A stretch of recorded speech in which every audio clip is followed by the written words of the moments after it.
for this episode, we're going to be talking about Environmental Station Alpha. And yeah, see, I want to like this game because I love Super Metroid, but there's just something off about it. Like the atmosphere, it's really, really cool. The very low pixel, the retrograde style, it works to a certain degree and it is nice, but then there are a lot of times where you're kind of, it's hard to delineate exactly what is what, so it can make traveling a bit of an issue, also getting hit by things that you weren't really expecting, even on multiple times revisiting areas and stuff. It's just something about it. For a pretty much solo effort, it is rather neat to see. The setting is cool. It's taking place on this one station that's gone defunct, and you're a robot, and you're sent there to try to figure out what's going on. I like it. I like the setup for it. It fits into the Super Metroid kind of vibe. You get like a hook shot, which only goes at a 45-degree angle from where the character is looking stuff, which is, I don't know,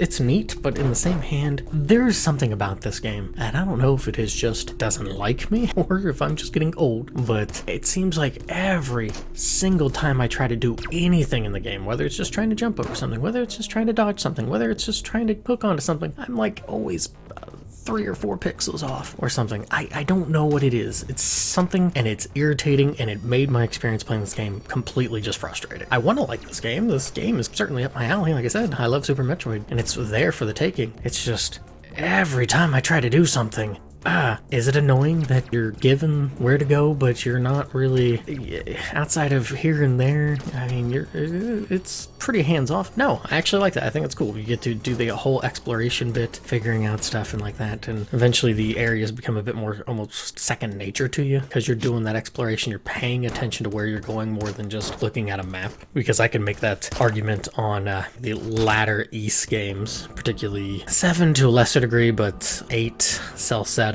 Those two are really bad about, hey, pay attention to the map more than actually paying attention to where you're going, and I think that's to its detriment. Here, that is not the case. Yeah, you may flick over to see where you're at in the map or something like that every now and again, but eventually you get to the point where it's almost second nature to you, which is really good. Even with that second naturedness, like I said, I don't know if it's just because I'm playing it or what, it always felt like there was just enough to be annoying. I don't know, I'm one of those people that I don't get a catharsis necessarily when I beat a game, so when I'm playing a game and it is getting frustrating, I'm not like, oh man, once I get past this frustrating part, it'll feel really great.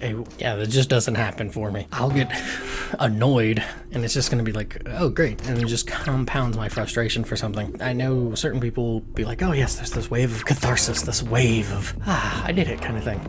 No, I don't get it. It's a game. I really don't value too much when it comes to beating a game or accomplishing something in a game. It's not necessarily a reward system that I'm like, yes. For me, it comes through writing or doing well. It's something that I wasn't really expecting myself to do well in like a work sense. Or maybe like cooking a really nice tasty dish, you're like, wow, nice. But I don't really get that in games. So every time something stupid happens where it's just like, wow, really, I can't just get this one little, can't get the little, no, this is how it's gonna be. It irritates me, and that's basically this game in a nutshell for me. It's just, I really want to like this game, but it did everything in its power to make someone like me not like it. Like, I like the exploration. Sure, you're not being rewarded in a lot of ways when you're going out of your way to try to figure something out, but you know what? That's sometimes how exploration goes. You just kind of find a spot and you're like, oh, I will say this, for the most part, the bosses are really fun to fight, and they're really neat. Some of them you almost kind of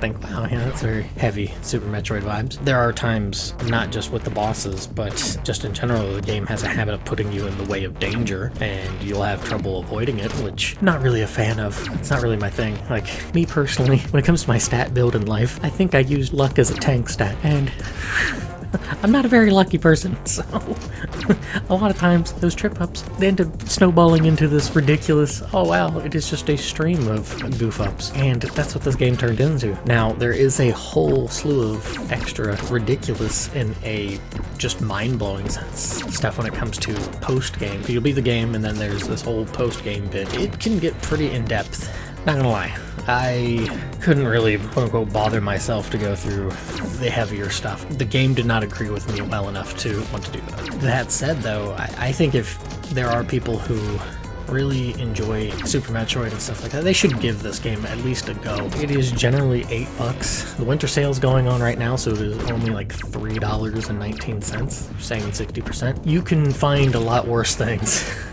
for that price to get frustrated over and stuff. And maybe if you like it, it's something that you're getting certainly your bang for your buck. I don't know. It really disheartens me a bit that I did not like this as much as I wanted to. And that's not to say that the game is bad. It is just one of those things that just does not jive with how I am as a person and player, I guess you can say, versus tastes and how it is executed and stuff like that. So I would say overall, not my thing, but I would definitely say, hey, give it a shot if you've got a few bucks to spare and you're looking for something different and you enjoy Super Metroid. That's all I got for this. Thanks for listening. Take it easy. And I'll catch you next video.